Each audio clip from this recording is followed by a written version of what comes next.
Well, everybody, welcome back to the Airsoftology Monday Q&A show, the show that answers your questions, helps you out in a pinch, and really got a lot of feedback from last week. If you guys don't sub here, definitely mash the sub button below. Every week I ask questions, or I answer questions that you guys ask from the comment section from the previous week. And last week, well, let's just say it was a doozy. It was a big one, and a lot of comments, a lot of people chiming in, very heavy on one side. We were talking about the new G&G SSG-1, the Speedsoft gun they released. So yeah, a lot of big things. So if you guys aren't subbed, definitely hit the sub button, hit the notification bell if you guys haven't, so you get notified of updates every single week here from the channel. Also, don't forget, since we hit 200,000 subscribers, it's so crazy, still blows my mind, absolutely blows my mind.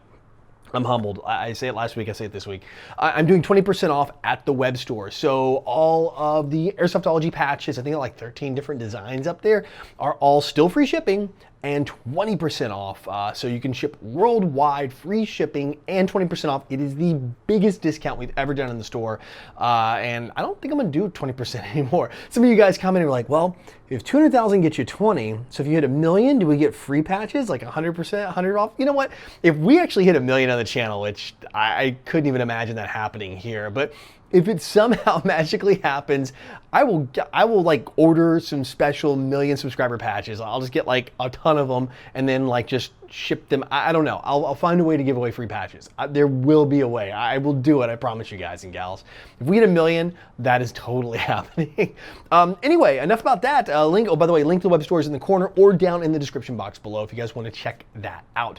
Enough about that. This is your store, or your show, not store. And of course, it comes from your questions from last week. So let's dive on into what you're really here for, and those are your questions in the Tippmann mail call. Unreadable Mind writes, hey, I love your content, been a loyal sub for a while. My question is, what is your opinion on some indoor fields having such low FPS limits? AKA a field in here in Virginia has a 300 feet per second limit with 0.25 gram BBs and 325 with 0.2 O's. Is that a bit much since even some stock guns shoot hotter than that? So this is a tough one, right? So we're talking about low power limits in airsoft. There is two sides to this. I would have said, oh, you can turn them up a little hotter, make them a little higher. But now that I've played in Japan and been like point blank shot, and I'm like, oh, I got a little, oh, it just went away. Like an hour or two later, the little red spot went away. To me, it's different. It's changed my mind. It makes the sport more accessible. Now, I'm not saying that every field should just turn their guns down to under 300 feet per second, like below 1 joule. I'm not saying that, but I am saying that there is some benefits to lower power situations. So, two sides of the story. One, you get more players. They'll have a better experience. If you're playing CQB, especially up close, you really don't need a lot of power. You don't need the extra range. You don't have to worry about the BB travel time, meaning from barrel to target. If you're playing at skirmish fields, outdoor fields where your engagement distances are 50 feet, 75 feet, 100 feet, 120 feet away, then you are looking at a situation where, you know, that travel time of the BB matters, and having an extra power will give you effective range, and those things do matter in an outdoor field. But playing tight CQB where you're engaging within 50 feet, it's really not a huge benefit to have high power. That's why you see a lot of guys that are playing Speedsoft run with just a high kappa pistol, just dialed in at like 320, 330. It's totally fine. It's everything you need and then some. It's just light and quick and easy. Lots of cool stuff about carrying something small and taking advantage of the situation that way. So I think there is a huge benefit that way. On the flip side, most of the guns that ship to the United States are at a higher power level, and I see what you're talking about here. That we're looking at 0.20 gram BBs, chronoed at 325 feet per second. You're looking at the situation where most AEGs, especially the AEGs that are going to come out, are going to be coming in at probably 350 feet per second or higher.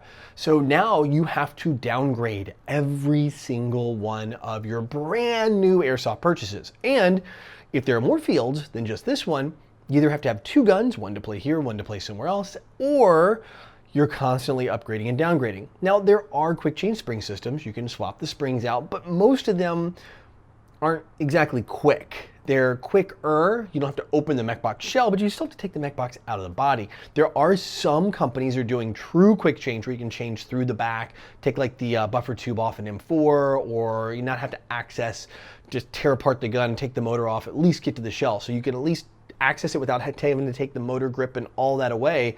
So there's some benefit there, but there are only a few brands that do that. I personally think there are benefits for both. I will tell you this, my first field was No Limits. It was Wild West. It was crazy.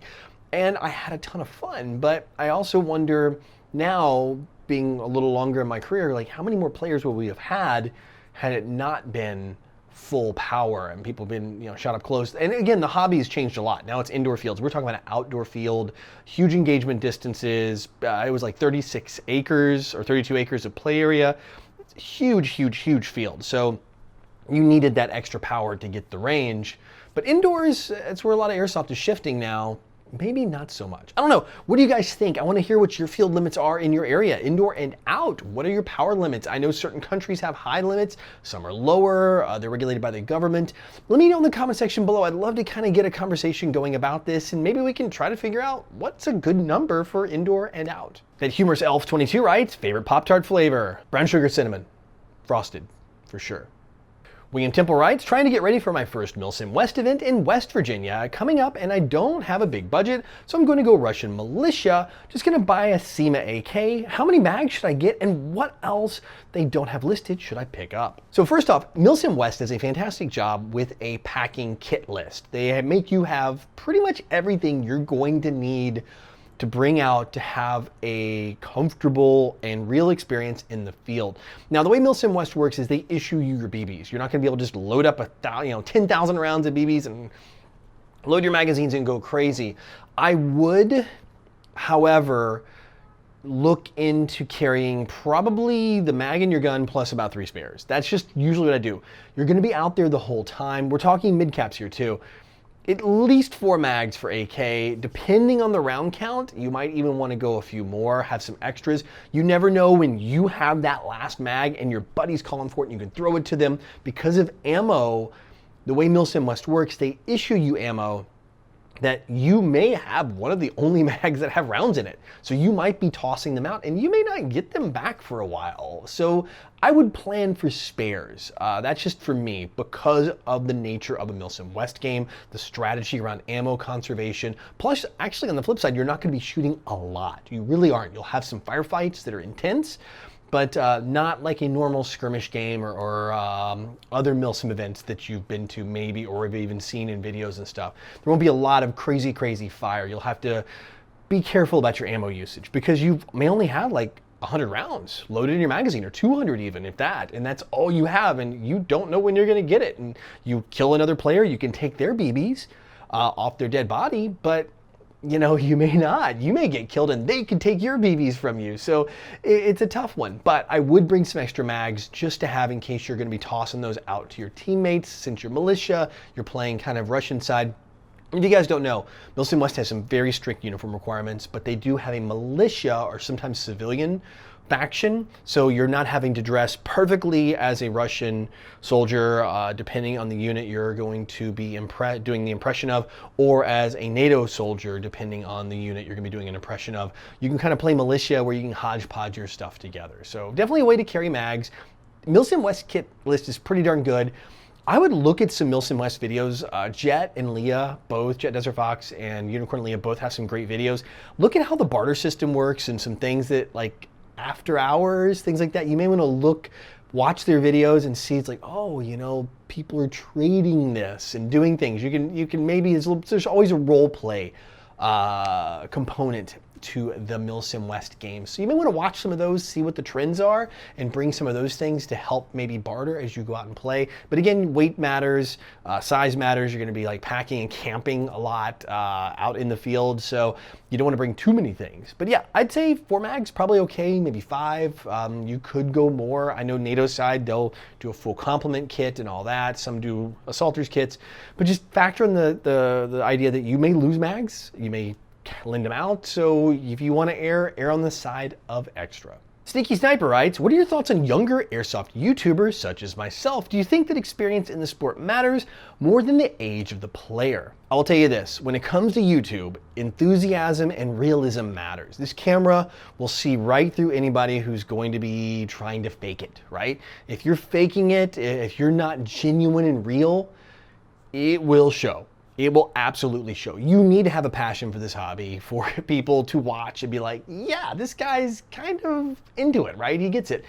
I think age doesn't matter at all. I think in fact, sometimes age can be a disadvantage. I mean, when it comes to airsoft, I'm definitely on the older end here by far. I'm not going to give away my exact age, but I'm on the older end here. You know, I am definitely up there. I got a few miles on this one, but I think that age is kind of irrelevant. I mean, it does help to be more experienced because once you get to a certain point in YouTube and you want to do this for a living, and you do have to have some business ideas, business concepts, and it does help to have a little foundation in that coming into this, which is something I did have, which was fortunate, being in the business world before I shifted to go to YouTube full time. But it's not necessary. I think YouTube's starting to get, people are starting to figure out how to do, you know, with merch and things like that, how to make a living doing YouTube. So it's not just that discovery phase like it was 6, 7, 8 years ago, kind of when I started. But yeah, it's definitely not an age thing. I think experience in your area matters, but I think enthusiasm matters more. Being genuine into the camera, like actually genuinely sharing your passion, whether it be gameplay, whether it being help, Q&A like this, reviews, whatever it is, just pour your passion into it and then just continue to grow and work at it. It looks like you've got a pretty good one here, you know, Sneaky Sniper, you got a little over 4K subscribers. That's awesome, man. That's a really good number. That first 1,000 is so hard to hit. But anyway, yeah, let me know if you guys have been thinking about starting YouTube and a little nervous about it, GoProing it, or just doing something like what I do.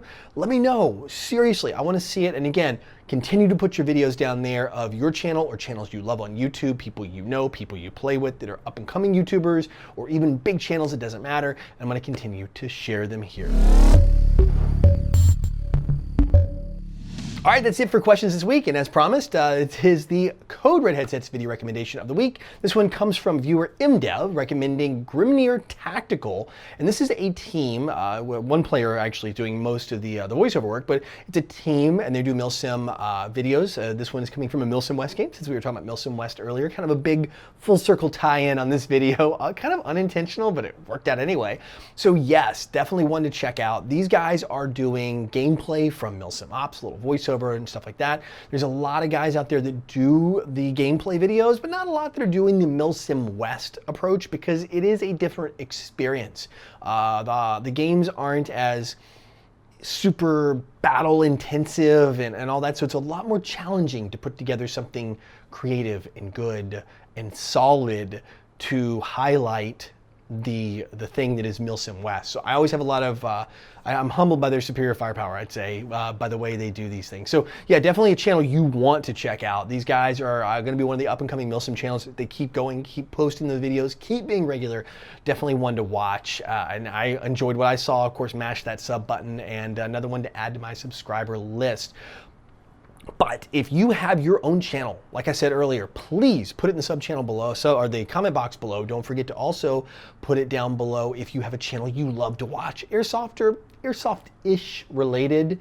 I would love to see those down there so we can help grow this airsoft community, continue to share videos, and make us all a little bit bigger and make the sport and hobby of airsoft better known and better represented on YouTube and the community as a whole. So anyway, until next week. Oh, before I forget, don't forget, 20% off in the store. It's gonna run for another week at least. I think one more week on this. I'm gonna do one more week. We're gonna run that coupon code for 20% off. The code is 200K, is the coupon code to use, 200K. That's gonna get you 20% off your entire order. No limit, to be one patch or 20, but it's gonna be a limited time thing. This is not gonna be sticking around forever. And again, free shipping worldwide. Web store link is in the comment box below, or the description box below. So anyway, until next week, another video coming from Mondays, full of your questions that are gonna be down below this one. Go out, play some airsoft, have some fun, but no matter what you do, call your freaking hits.